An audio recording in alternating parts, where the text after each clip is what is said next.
Alright friends, this question में मैं given है an infinitely long wire located on the z-axis carries a current I along the z direction and produces the magnetic field B vector. The magnitude of the line integral B dot dl along the straight line from a point coordinates given is given by mu naught is magnetic permeability of free space. Okay, so इस question में हमें कुछ इस तरह से given है. Let's say ये है y axis और ये हमें given है x axis और आउटवर्ड डायरेक्शन में z एक्सिस है और उस z एक्सिस के along there is some current say I just flowing और हमें ये गिवन है कि एक वायर है जो कि इस तरह से फ्रॉम अ पॉइंट ए, जिसके अगर आप कोऑर्डिनेट्स देखेंगे x कोऑर्डिनेट हमें गिवन है -√3a, y है a, इस पॉइंट से ये पॉइंट b दे रखा है. ठीक है, यहाँ पे एक स्ट्रेट लाइन है. इस स्ट्रेट लाइन की बात की जा रही है जिसमें ए के कोऑर्डिनेट्स गिवन है -√3a, ए एंड 0 और बी के कोऑर्डिनेट्स हमें गिवन है ए, ए 0. हमें इस स्ट्रेट लाइन पे जो इस करंट ने मैग्नेटिक फील्ड प्रोड्यूस किया उसका लाइन इंटीग्रल फाइंड करना है. पहला काम तो ये करते हैं कि एंड पॉइंट्स के यहाँ ज्वाइन कर देते हैं, राइट. एंड देन एक छोटा सा एलिमेंट पहले तो कंसिडर कर लेते हैं क्योंकि हमें जो फाइंड करना है, जो हमें कहा गया है, that is integral of B dot D L. तो पहले डी एल एज्यूम करना पड़ेगा. ये हमें ए से बी फाइंड करना है, राइट. सो लेट्स एज्यूम कि यहाँ पे at this point is P. इस पॉइंट पी पे at distance L from this point से दिस पॉइंट इज सी. ये ओरिजिन है, ओरिजिन के बिल्कुल सामने वाला पॉइंट ये जो लाइन दे रखी है उस पे सी है और इसे एल डिस्टेंस पे एक छोटा सा एलिमेंट आपने कंसिडर कर लिया.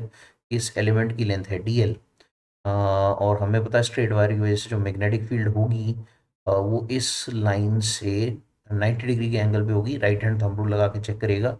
मैग्नेटिक फील्ड शायद कुछ इस तरह से दिखाई देगी आपको. This is the magnetic field B. Okay, and say this distance we already know, O से सी तक का जो डिस्टेंस है वो ए है, Y coordinate.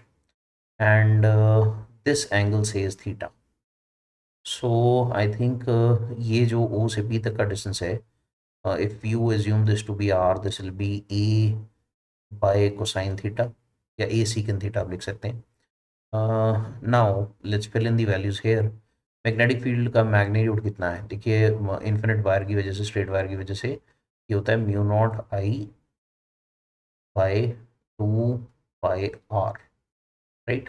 And then D L जो है अगर आप देखें, उसे आप डी एल रहने देते हैं. तो साइन ऑफ एंगल देखते हैं between magnetic field and D L.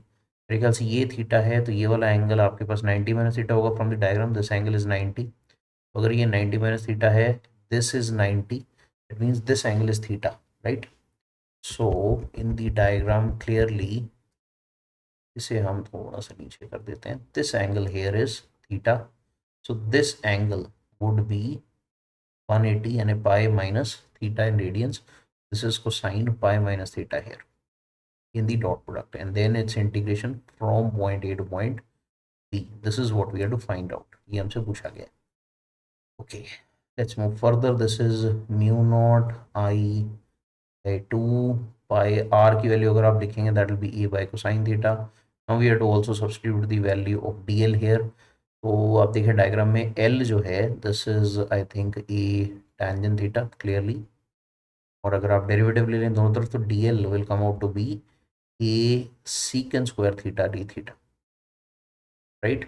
आप डेरिवेटिव लें तो ये आ जाती है आपके पास डी एल की वैल्यू. इसे उठाइए, यहाँ पे फिल करिए तो this is I think A secant square theta D theta. And then you have a minus cosine theta coming to picture. तो मैं कोसाइन थीटा यहाँ लिख देता हूँ एंड माइनस हम सामने लिख देते हैं यहाँ. और इसका इंटीग्रेशन आपको करना है from point A two point B. Okay, this is what we have to find out. Now, I think this cosine and cosine will become cosine square. ये secant square theta को कैंसिल कर देगा, a भी cancel हो जाता है. और आपके पास बाहर वैल्यू आती है, I think this is minus बाहर निकाल लेते हैं, mu naught I by 2 pi, ये बाहर आ जाता है। And you are only left with the integration of D theta I guess. और वो मान लीजिए अब आप ए वाले पॉइंट का जो भी एंगल है, this angle is theta A, और जो बी वाले पॉइंट तक का एंगल है, this angle is theta B. आप थीटा ए से थीटा बी तक इसको इंटीग्रेट करिए। तो when you do that till the limits you end up getting something like and I think this will be minus theta है, क्योंकि theta आपने यहाँ से शुरू किया था, राइट? तो इससे पीछे जाना पड़ रहा है, तो this will B minus theta है। तो माइनस थीटा ए से प्लस थीटा बी तक आपको इंटीग्रेट करना पड़ेगा। When you do that you end up getting minus mu naught I by 2 pi, and in the bracket you get theta E, rather theta B minus of minus theta A, that is plus theta E. This is what you end up getting. अब इसमें values fill in कर देते हैं। पहले तो diagram में अगर आप देखें, थीटा ए आपके पास आएगा, this will be tangent inverse perpendicular का मैग्नीट्यूड है √3 है, राइट? क्योंकि एक्स कॉम्पोनेंट हमें √3 ए गिवन है, और जो बेस है वो हमें ए गिवन है। I think this will be tangent inverse √3। so this would come out to be I think pi by 6, no, pi by 3, 60 degrees. Then theta b अगर आप देखें, this will be I think 45 degrees, क्योंकि ये भी ए है, perpendicular भी ए है, और बेस भी ए है थीटा बी के लिए। So this will be tangent inverse 1, this will come out to be by 4। So जब आप इसे फर्दर सॉल्व कर लेते हैं, यहाँ डाल देते हैं वैल्यूज़ को, you will end up getting something like mu naught I by 2 pi, in the bracket you are getting pi by 4 plus pi by 3। So I think LCM लेंगे तो आपके पास ये आएगा 12, ऊपर आ जाएगा 7, पाई से पाई कैंसिल हो जाएगा।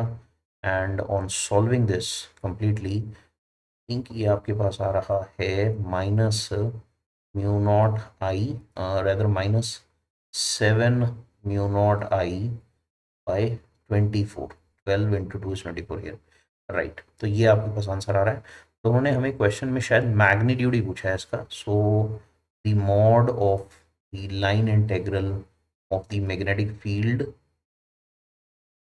From A to B, this will simply be 7 mu naught I by 24, जो कि हमें फर्स्ट ही ऑप्शन में गिवन है। तो the correct option here, correct answer would be your option